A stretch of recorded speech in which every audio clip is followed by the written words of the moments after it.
Therapy Chat Podcast, episode 344. This is the Therapy Chat Podcast with Laura Reagan, LCSW-C. The information shared in this podcast is not a substitute for seeking help from a licensed mental health professional. And now, here's your host, Laura Reagan, LCSW-C.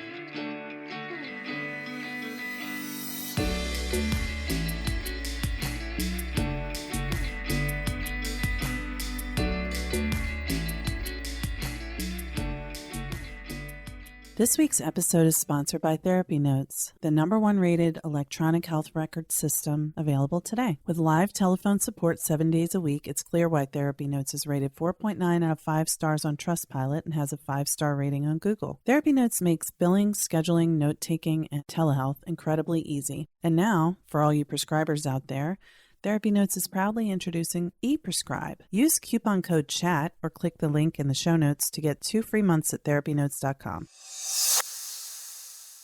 This episode is sponsored by the Receptionist for iPad. It's the highest rated digital check-in software for therapy offices and behavioral health clinics used by thousands of practitioners across the country.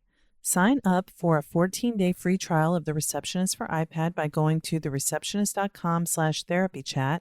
And when you do, you'll also receive a $25 Amazon gift card. Hi, welcome back to Therapy Chat. I'm your host, Laura Reagan. Oh man, summer is flying by. We're halfway through August. It's been a complete blur for me. I've just been running around everywhere. But today I had a very cool experience, which was I interviewed Brad Kammer, who is the training director for the neuroaffective relational model, also called NARM. And we had an awesome conversation about developmental trauma, which I cannot wait to share with you. That'll be coming out in October. And I've got some amazing other guests lined up for you. I mean, I am so excited about what's coming up this fall, and we're into January with the episodes that I've been busy recording this summer. And there's one that's so exciting, but I'm not going to tell you about it until it's done, because I don't want to put it out there and then, something might happen to interfere with us recording. So let me just say that there is a guest who I've wanted to have on the podcast ever since it started, and they have agreed. And it's someone who I admire so much. I just cannot wait to tell you. And I'm not trying to be coy. I just don't want to speak too soon. But I'll be able to tell you about that in maybe another month. In the meantime, I've been working really hard with my friend and colleague Erica Shershun, LMFT, to record our pre-work and some of the recorded content for our healing sexual trauma course that's going to go live next month in September. So if you're interested in that, go to healingsexualtrauma.com and sign up for Erica's email list, and you'll receive a free copy of her ebook called The Many Ways to Ground that has a bunch of different somatic practices related to trauma and healing. And you'll be notified as soon as registration goes live for the course. So we're really, really excited about bringing that to you. It's something that people have been asking for a long time, and finally able to devote the time to putting it together. And having a partner certainly makes that easier. So today I'm bringing you a replay episode. It's an oldie but goodie. It's just me talking about vicarious trauma and secondary traumatic stress. I was very fortunate, thanks to my friend Deb Delvecchio Scully, to be able to hear in person from another person I highly regard, Laura Van Dernoot Lipsky, who's the author of Trauma Stewardship. So I recorded this episode after attending her workshop, and I was so inspired and moved by what she shared, and I wanted to share it with you. If you are in a helping profession, or basically if you're living through these times, you have probably had some trauma exposure, whether it's happened directly to you or someone you care about, or you witnessed it happening to someone, even if you didn't know them. You will have a lot of beneficial information in this episode, so I hope you'll enjoy it. This is part 1, and part 2 next week will be my interview with Laura Van Dernoot Lipsky. So can't wait to bring you that. And then in September, we're going to get started with fresh episodes. It's going to be very thrilling because there's so much great stuff. I just cannot wait to share it with you. So until then, thank you for listening. Be well, and I'll talk to you soon. Take care. Today, I'm going to be talking about a topic which is really important for therapy professionals to be aware of. And it's something that also affects any first responder, whether you are a nurse, physician, firefighter, EMS, or anyone who works directly with people who are suffering. You're going to want to listen to this episode. I'm talking about vicarious trauma and secondary traumatic stress. So let me start off by telling you that yesterday I was in Connecticut and I had the privilege and honor to listen to a woman speak who is unbelievable. Her name is Laura Van Dernoot Lipsky, and she is the founder of the Trauma Stewardship Institute and author of the book Trauma Stewardship. She was on a TED Talk that's had so far over 6 million views. She's amazing. And what is so amazing about her is that she has worked with survivors of trauma for over 20 years, and she's found a way to bring joy to this work and help other professionals perform their work joyfully. It's really unusual in the field of trauma. People who work with survivors of trauma are doing some really tough work. And it's a gift to be able to walk with someone through their recovery after experiencing traumatic events. Professionally, it's the highlight of my life. It's something that I feel so privileged to be able to participate in. But it does take a toll on us. Let me just back up a little bit and talk about what vicarious trauma, also known as secondary traumatic stress, is. Now, some people describe vicarious trauma and secondary traumatic stress as two different things. For the purpose of this episode, I'm just going to use those two terms interchangeably because what I'm referring to, hearing about other people's traumatic experiences, affects us. It also refers to how we are affected by intervening in traumatic situations where we are not the primary person affected by the trauma. So, for example, if a police officer encounters a child who's been hurt, it wasn't you who was hurt, but you're there to help them, and it affects you too. Therapists who work with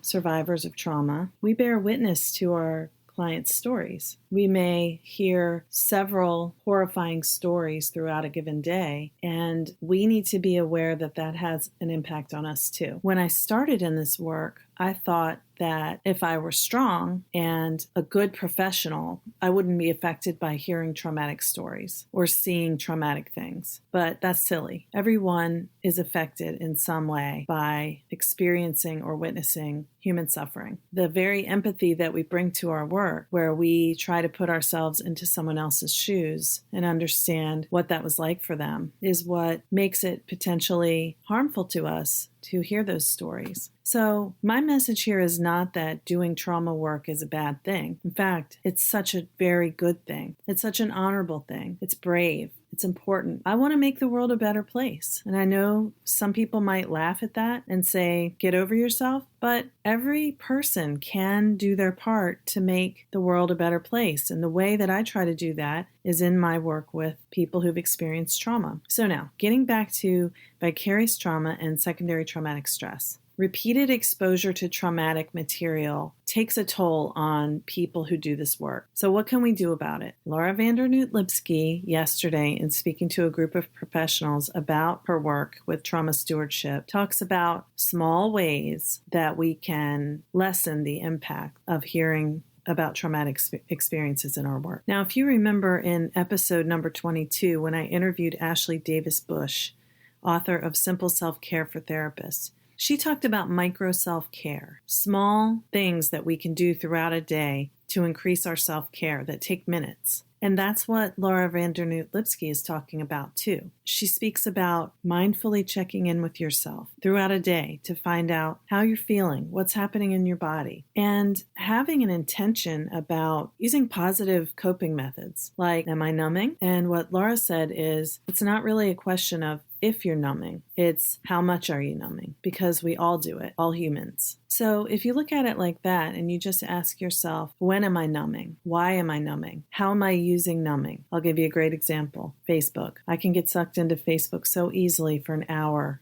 An hour of time is gone. And it's not like I did nothing because I'm interacting with people, but it's completely a way to avoid some unpleasant emotion, some uncomfortable feeling that I don't like that I'm having. Other ways that we can numb are eating. I have definitely struggled to overcome comfort eating when I feel stressed. So it's kind of like this quick thing. You feel anxious or sad. The feeling comes really quickly without much thought. You have some food in your hand and you're eating that to make that uncomfortable feeling go away. So what Laura Van Dernoot Lipsky says is just notice it, be aware of it. Not if, but when you do it, try to offset it by doing something positive. Or make small changes in your life like asking yourself, can I spend less time numbing today? Let me try spending 10 minutes less on numbing. But one thing that Laura Van Dernoot Lipsky really hit home with for me yesterday is when she was talking about taking time. She said 12 minutes to an hour, 6 days a week to move your body, break a sweat. So not just walking in the woods or the park, but running or, using an elliptical, doing jumping jacks, push-ups,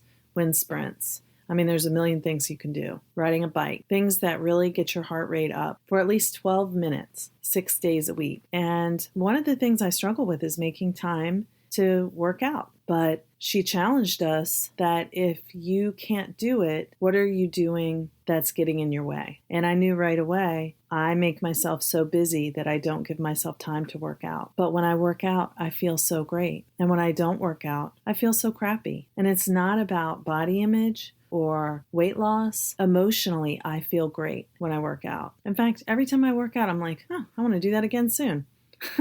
But when I'm not working out regularly, if I work out for 2 days in a row, I'm like, I want to do this every day. But if I don't work out for 2 days in a row, I'm like, oh, working out is so hard. I can't make time for it. I'm just too busy. But I'm self-employed. I make my own schedule. So why am I shortchanging myself on something that is so good for my mind? Vicarious trauma and secondary traumatic stress are so insidious. Their effects usually aren't noticed until something dramatic happens. This might be that you feel exhausted and you can't get out of bed. You might be getting sick all the time. You might be feeling totally overwhelmed, feeling stuck, filled with self-doubt, feeling numb. And I'm not talking about the numbing I mentioned earlier, where we're just avoiding our feelings in a moment. I'm talking about you don't feel feelings, or the only feelings you feel are rage or despair, hopelessness. So we owe it to ourselves and to the people we help to take care of our vicarious trauma and secondary traumatic stress. So how can we do this? Well, as Laura Van Dernoot Lipsky said, exercise 12 minutes or more, 6 days a week.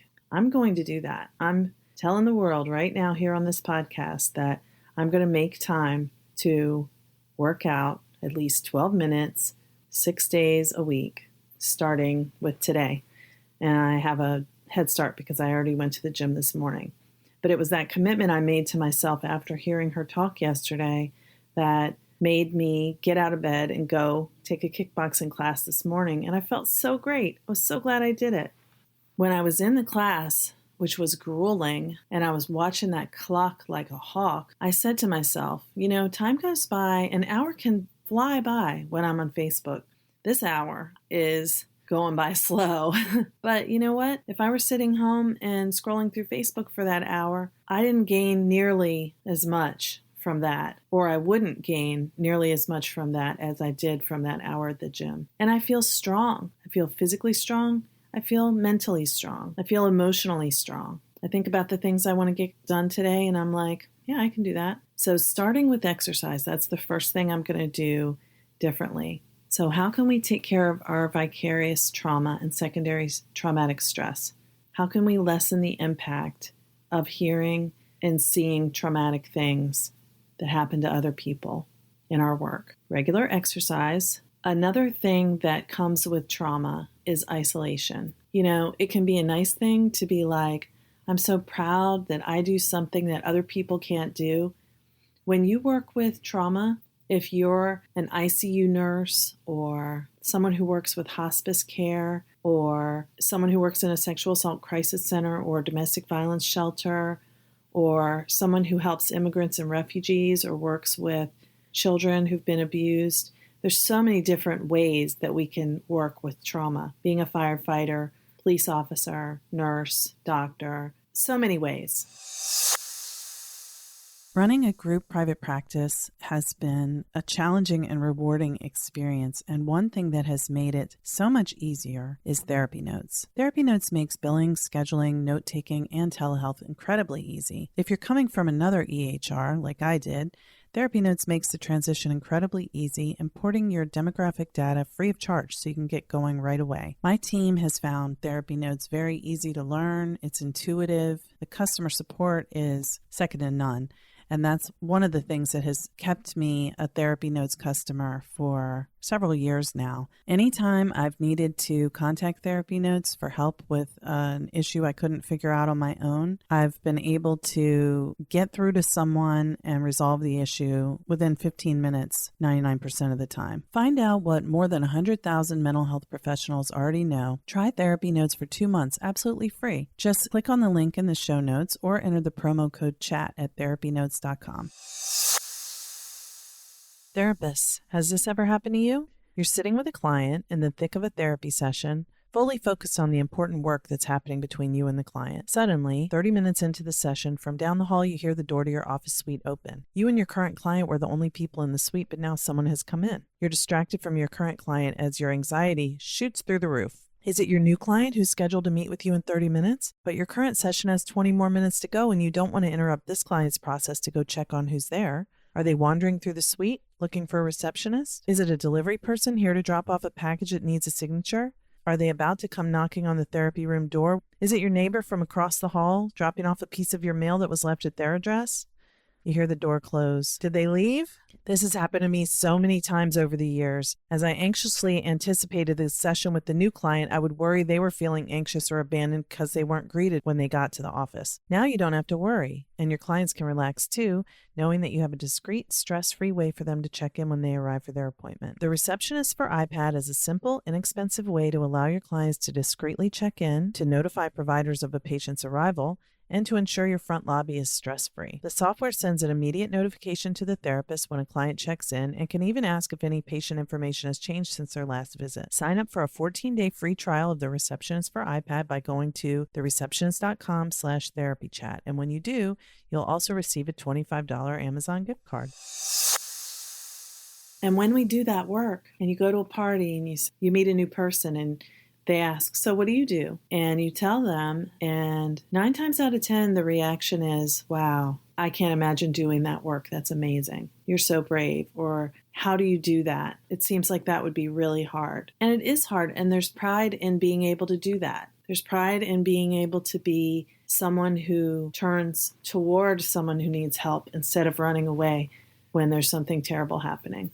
So in some ways, it removes us from everybody else because we do work that other people don't feel like they could do. And it can be isolating because other people don't understand what it's like to do this work. And when you're feeling really run down, it might seem, I'm holding all these stories and I can't tell anyone about it because it's confidential, but I feel like nobody understands how I feel. It's almost like a parallel between what it feels like for the person who's experienced trauma. I work with people who've experienced usually childhood abuse, neglect, emotional neglect, not having their emotional needs met. And that is a great example of human suffering. Clients often say, I've never really talked about this with anyone because no one would understand. So when we have been affected by secondary traumatic stress, we feel like nobody will understand. No one wants to listen. And it can really be a barrier to us seeking help and connection when we're hurting from our work. But connection is one of the most healing remedies there is for the isolation of being affected by trauma. So I'm going to go over some of the signs of vicarious trauma so that everybody knows really what I'm talking about here. And if any of these affect you, and if you've been working with people who've experienced trauma for any length of time, you can bet that some of them will affect you. This came from the American Counseling Association fact sheet on vicarious trauma, and I'll have a link to this fact sheet in my show notes. Having difficulty talking about your feelings, feeling diminished joy towards things you once enjoyed, feeling trapped by your work, having a limited range of emotions but anger and irritation are always present, having an exaggerated startle reflex, like just feeling jumpy, easily startled, intrusive thoughts of clients' stories, nightmares that are not your own trauma story but something you've heard, feelings of hopelessness, and that could be just hopelessness like, what's the point? Life sucks. Or that could be hopelessness in work like, why am I even trying? This problem is so big. Helping one person is just a drop of water in the ocean. I've said those exact words myself in the past before I understood the impact of vicarious trauma. Trouble sleeping, thinking, worrying about clients when you're not at work. Exhaustion, problems with intimacy in your intimate relationships. Are you withdrawing from your spouse or partner? Conflict with other staff? Gossiping at work? Poor quality work relationships? Avoiding working with clients who've experienced trauma? Feeling withdrawn and isolated from your colleagues? Feeling like you're the only one who cares about this issue and everyone else just is oblivious? Feeling impatient, overworking, apathy, questioning your worldview. So when you have a change in your worldview, like you used to see things as, overall people are good, the world is a safe place, and now you feel like there's so many bad people in the world, there's no way to prevent the danger that's inevitable, feeling detached, poor self-image, low job motivation, or over-involvement in work, perfectionism. So I imagine if you work with trauma, some of those things probably ring true. I know I have been affected by some of those, as I mentioned, at various points. And it's okay. It's the trauma. It's not you. But it's important for you to attend to it because if you ignore the impact of trauma, it continues to affect you and it starts to affect your work with clients or whoever you help, whoever you work with. As I said, it's insidious and it starts to creep into other areas of your life. And it can lead to burnout. And burnout is a career ender. And that's tragic because we need people who care about helping. Together, we do make this world a better place. What I love about Laura Van Dernoot Lipsky's work is that her perspective always holds on to hope. And so I feel like she's really a great living example of someone who works to offset the effects of doing trauma work so that she will be well and that she can work to make the world a better place. And we all can do that. So things that she talks about in her work that will make a difference are mindful presence, focusing on the breath. You can always use the breath to regulate yourself. So that's where you just take deep breaths. You can take a deep breath in, counting to 5, and a deep breath out, counting to 5. Just do that mindfully for 1 minute. Everybody has 1 minute. And with mindful presence, you're aware that we only have this moment. You don't have to worry about what's next or what was before. It's just this time right now. That's what we have in life. Then second point that she emphasizes is exercise, as I said before. 12 minutes to an hour of moving your body in a way that breaks a sweat. She also talks about how sitting is not good for your body. And so if you can have a stand-up desk, a walking desk. She didn't say this specifically, but I also think that sitting on an exercise ball instead of a chair is a nice way to have some movement in your body if you have to sit down. And for those of you who are therapists who are listening, we sit down all day long. And the third piece to overcoming the effects of vicarious trauma is connection. Cultivate connection. How do we do that? Well, for me, I think you start by connecting with yourself, and that's through mindful presence, emotional attunement to yourself. What am I feeling? And then once you're connected with yourself, you can connect with the people around you, your spouse, your children if you have them, your friends. She also talks about doing things that enrich your life that don't have to do with your work. What do you love? I've been saying I was going to take a ceramics class and take horseback riding lessons for at least 5 years, and I haven't done it. So if I'm really walking my talk, then I should be doing those things. And I'm going to make an intention to bring those into my life because I know I want to do those things. I'm not promising you that I'm going to work out 6 days a week and take ceramics classes and horseback riding lessons every week too, because that's setting myself up for failure. But I'm going to make an intention that I'm going to find out about a ceramics class. Spring is coming. It's a good time to start horseback riding lessons.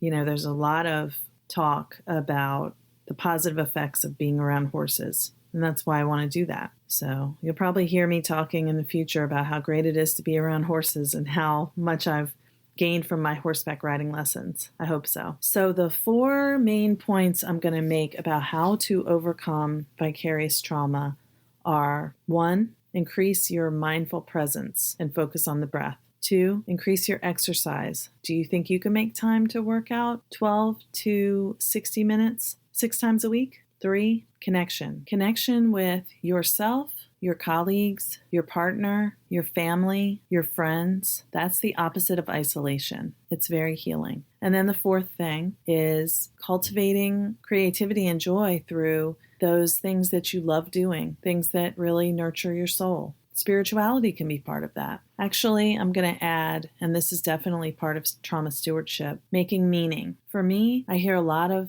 stories of suffering, and some of them make me feel very sad. But I know that I have an impact in the individuals' lives who I work with. And I know that how I live is my small slice of making the world a better place. By working with people who've been abused, it's what I can do to make a difference in the violence in the world that troubles me so much. By doing this podcast, I can talk to more people and I can share information that might help more people. So that's what it's all about. I mean, what is life? So I hope that by listening today, you've learned something more about vicarious trauma and secondary traumatic stress. Maybe you've begun to understand its impact on you, or maybe you've been able to set an intention for yourself about how you would like to attend to your own needs and make sure that you're addressing the impact of